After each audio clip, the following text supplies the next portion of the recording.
The moment my 8-year-old grandson grabbed my sleeve outside the airport and whispered, "Grandpa, we can't go home." Every instinct I had as a father and grandfather told me something was terribly wrong. His small hands were shaking, and he kept looking over his shoulder as if someone was watching us. Then he said something I will never forget.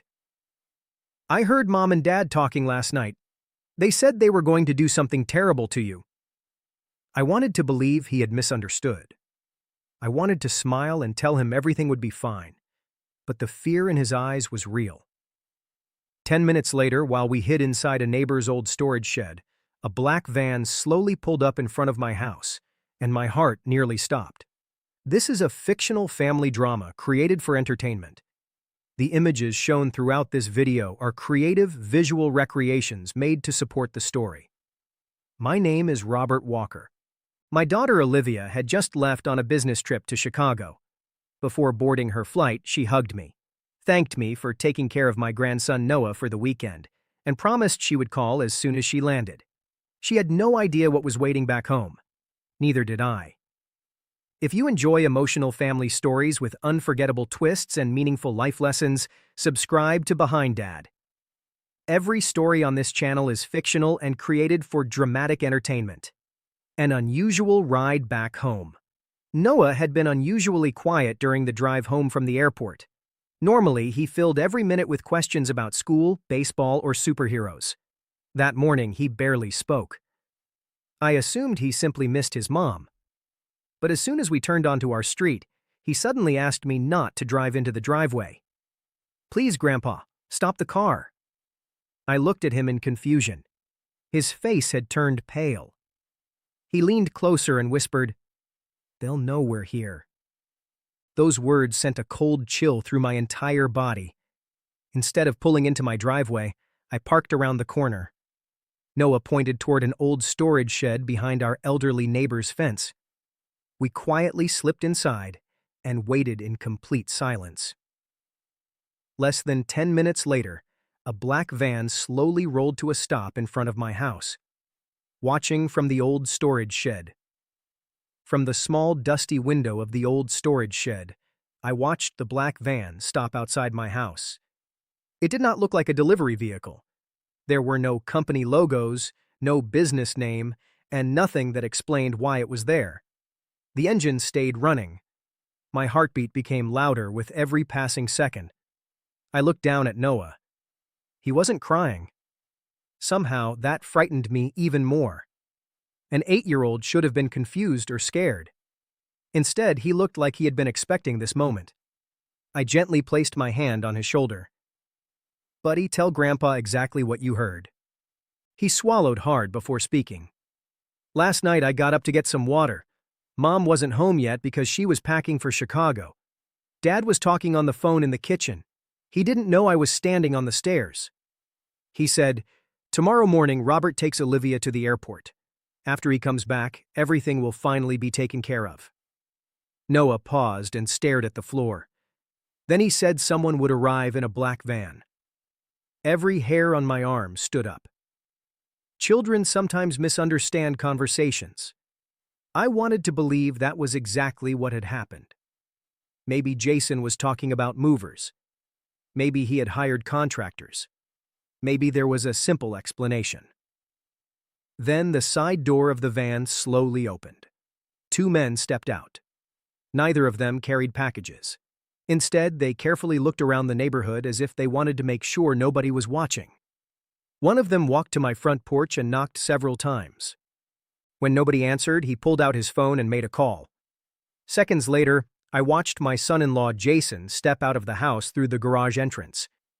He wasn't surprised to see them. He shook hands with both men. Then he pointed directly toward my front door. My stomach tightened. Why hadn't he told me anyone was coming?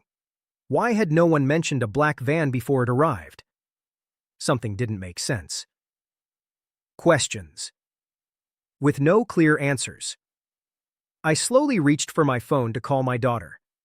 Then I remembered her flight had just taken off. She wouldn't be able to answer. For the first time in years, I realized I was completely on my own. I stayed perfectly still. Every instinct told me not to move until I understood what was happening. Noah held my hand so tightly that I could feel it shaking. I whispered, "No matter what happens, stay behind me." He nodded without saying a single word. From the shed, I watched Jason unlock the front door and invite the two men inside. They carried black tool cases, but something about the way they looked around the neighborhood made me uncomfortable. They weren't acting like normal workers. One of them closed the curtains facing the street before disappearing deeper into the house. My mind raced through every possible explanation. Had Jason planned something against me? Or had Noah misunderstood an innocent conversation? I couldn't accuse my own son-in-law without knowing the truth. But I also couldn't ignore the fear in my grandson's voice. A message that increased my fear. A few minutes later, another surprise changed everything. My phone vibrated. It was a message from my home security system. Front door access detected. Interior cameras temporarily disabled. I frowned.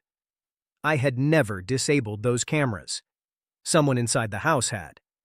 That single notification made my pulse race.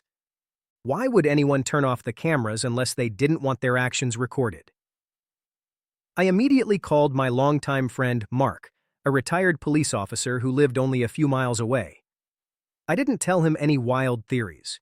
I simply explained exactly what I had seen and asked if he could come by before I walked into something dangerous. "Stay where you are," Mark said calmly. "Don't confront anyone alone. I'll be there in 10 minutes. Those 10 minutes felt like an hour. The black van never left. Jason walked in and out of the garage several times carrying boxes I had never seen before. Then I noticed something else. One of those boxes had my name written on it with black marker. Noah looked up at me. "Grandpa, that's the box from your office." A chill ran down my spine. Nobody should have been touching my personal belongings while I was away. Whatever was happening inside my house, I was about to learn the truth. And somehow, I knew our family would never be the same after that day. The truth finally came out. 10 minutes later, Mark quietly arrived and walked over to the storage shed. We waited until the two men stepped back outside before walking toward the house together. My heart was beating so hard that I could barely hear my own footsteps. Jason looked shocked when he saw me. "Dad, what are you doing here?" I looked directly into his eyes. "I think the better question is, what are you doing in my house while I'm hiding in a storage shed with your son?" The color disappeared from his face. Before he could answer, Noah stepped forward and repeated everything he had heard the night before. Jason closed his eyes and let out a long sigh. Finally, he explained everything. Noah had only heard part of the conversation. He had misunderstood the rest. The two men were not criminals. They were professional contractors helping Jason completely remodel my downstairs bedroom into a comfortable living suite. He and Olivia wanted to surprise me after noticing how difficult climbing the stairs had become for me. The reason the security cameras had been temporarily turned off was simple. The electricians had disconnected the power while installing new wiring. The security system automatically sent the notification. The boxes with my name on them contained my books, family photographs, and Margaret's favorite chair. Jason wanted everything placed exactly the way I liked it before I returned home. A surprise filled with love. I stood there in complete silence. Then Jason looked at me with tears in his eyes. "I know I've made mistakes before," he said quietly. "I know I've hurt you. That's why I wanted this surprise to be the beginning of making things right." I looked at Noah and smiled gently. "You didn't do anything wrong, buddy. You heard something that frightened you, and you came to protect your grandpa. That took real courage." Inside the newly finished room, the first thing I noticed was Margaret's old photograph hanging on the wall above a comfortable reading chair. Jason had carefully recreated the small corner where Margaret and I used to spend our evenings together. There was the same warm lamp she loved, the same bookshelf filled with my favorite novels, the same small table where we used to drink tea while talking for hours. Even the blanket folded across the chair looked almost identical to the one Margaret always kept nearby during the winter. I slowly walked around the room. Every little detail had been carefully planned. The walls had been painted in soft, warm colors because Olivia remembered they were Margaret's favorite. The lighting was brighter, making it easier for my aging eyes to read. There were handrails along the hallway to help me walk safely. The bathroom had been redesigned with safety bars and a walk-in shower. Every improvement had been made with my comfort in mind. I could hardly believe what I was seeing. For the first time that day, the fear inside me slowly disappeared. In its place came something much stronger. Gratitude. I turned toward Jason. "I'm sorry I doubted you," I said quietly. He shook his head. "You had every reason to worry after what Noah told you." Then he smiled.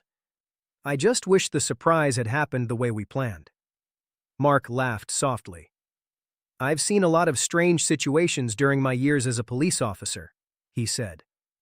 "But this might be the first time I've responded to a call that ended with a room makeover instead of a crime."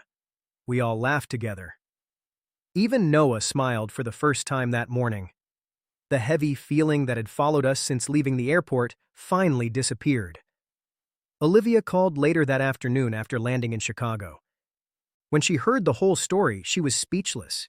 She laughed, cried, and thanked Noah for caring so much about his grandfather. She also apologized for keeping the renovation a secret. "I wanted it to be perfect," she said.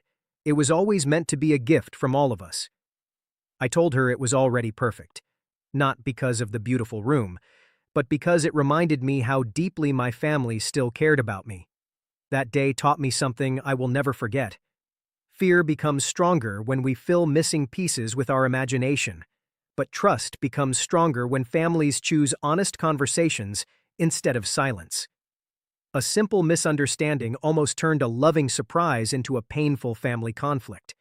Thankfully, love was stronger than fear. Sometimes the people we worry about the most are actually working the hardest to make our lives better. If this fictional story touched your heart, leave a comment below and tell us what you would have done in the same situation. Share this story with someone who believes that family is built on love, communication, forgiveness, and respect.